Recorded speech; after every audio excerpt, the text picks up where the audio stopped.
Welcome back to my channel. Today I'm using the heat transfer method to make a batch of soap of 10 pounds. This method is very effective, especially if you want to save time, because you won't need to wait for the lye water to cool down. Instead, you are using the heat of the lye water solution to melt down the hard oils.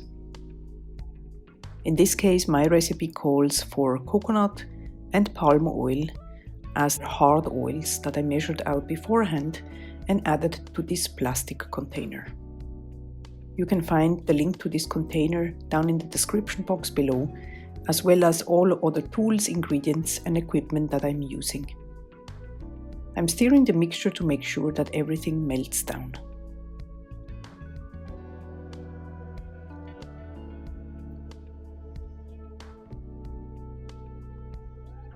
Checking the temperature, we are at 44 degrees Celsius, which translates to 111 degrees Fahrenheit.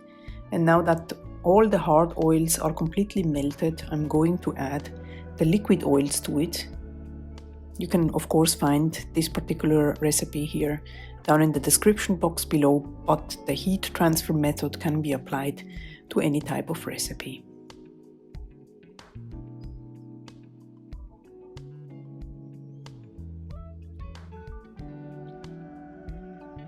Once all oils are combined, it is important to give it a good mix with the stick blender to make sure that you actually have an emulsion, because this could be a false trace here. If so, the soap will separate. So you want to give it a blend until you see that all the batter is uniformly colored and there are no oil streaks floating around.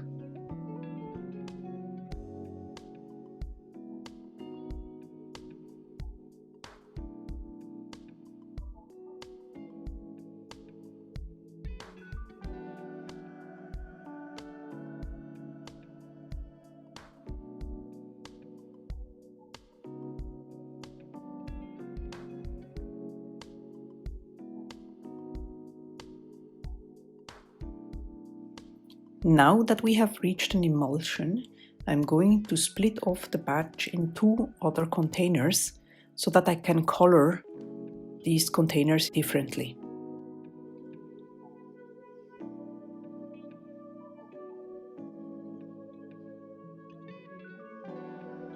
In the first container, I'm going to add this doubloon gold mica from You Make It Up. I absolutely love it. It's a nice gold. And then to the smaller portion, I'm going to add chestnut brown mica, also from You Make It Up. And to this bigger container, I'm adding titanium dioxide mixed with warm water. This is the water-soluble type of titanium dioxide. You could of course also use the oil-soluble one if you prefer. I'm going to stick blend, starting from the lightest color, just for the practical reason that then I don't need to clean my stick blender between uses.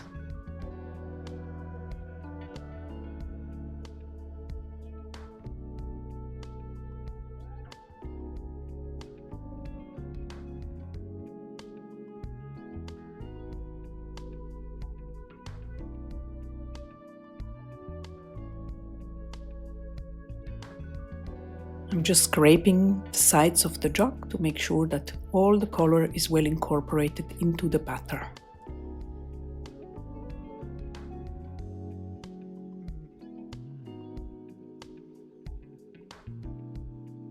The silicone spatulas are a great help for that.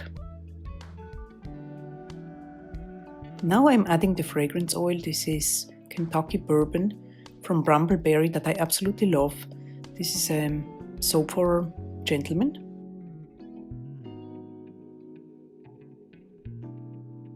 And I'm just mixing it in with the spatula. There is no need for me to use the stick blender because it typically tends to thicken up, just making sure that the fragrance is well incorporated into the soap before we are actually going ahead and pouring it. It's time for the pour, the most exciting part for me. And I have my two Brambleberry 5-pound molds. These are wooden molds with a silicone liner inside. very practical to use, and I'm adding most of the white or creamy portion into both molds here.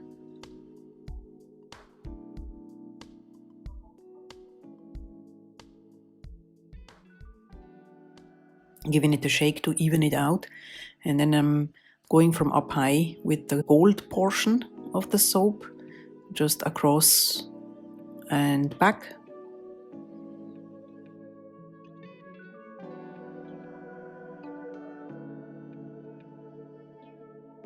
I'm adding the brown portion to it as well.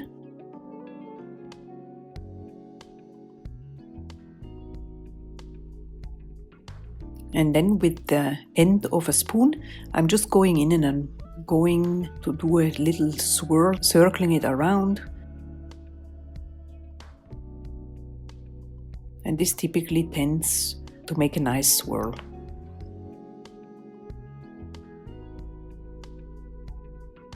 Adding the rest of the white part over here on both molds. By the way, if you are interested to see a review on soap molds, I have a video where I go over different types of soap molds, their uses, examples and so forth, and I will leave a link up here in the right hand corner for you to check out if you are interested. I'm giving it a shake again to even out the soap so that it can distribute evenly in the mold, and then I'm just adding the rest of the colors on top of it. This way I also scrape out everything that is in the jugs. But also what I like to do, I don't try to go and clean the jugs the same day when I make my soap. I just leave the jugs overnight, and then the next day it becomes soap, so you can clean it very easily and don't have to be afraid to handle and touch the fresh soap. So I'm just distributing everything here on top. And then with a chopstick, I'm just going across and making a figure 8 type of pattern here to make the colors swirled on top.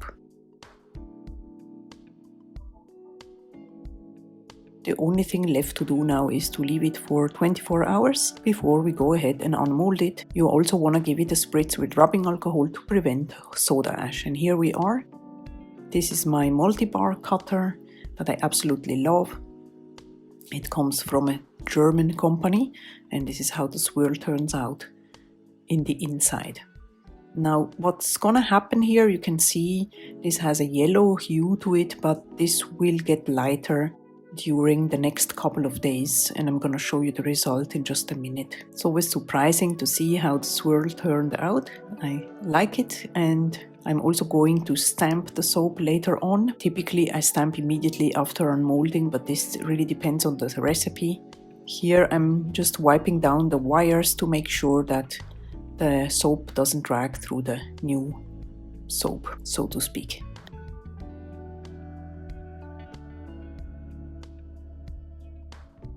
I really hope you enjoyed this video.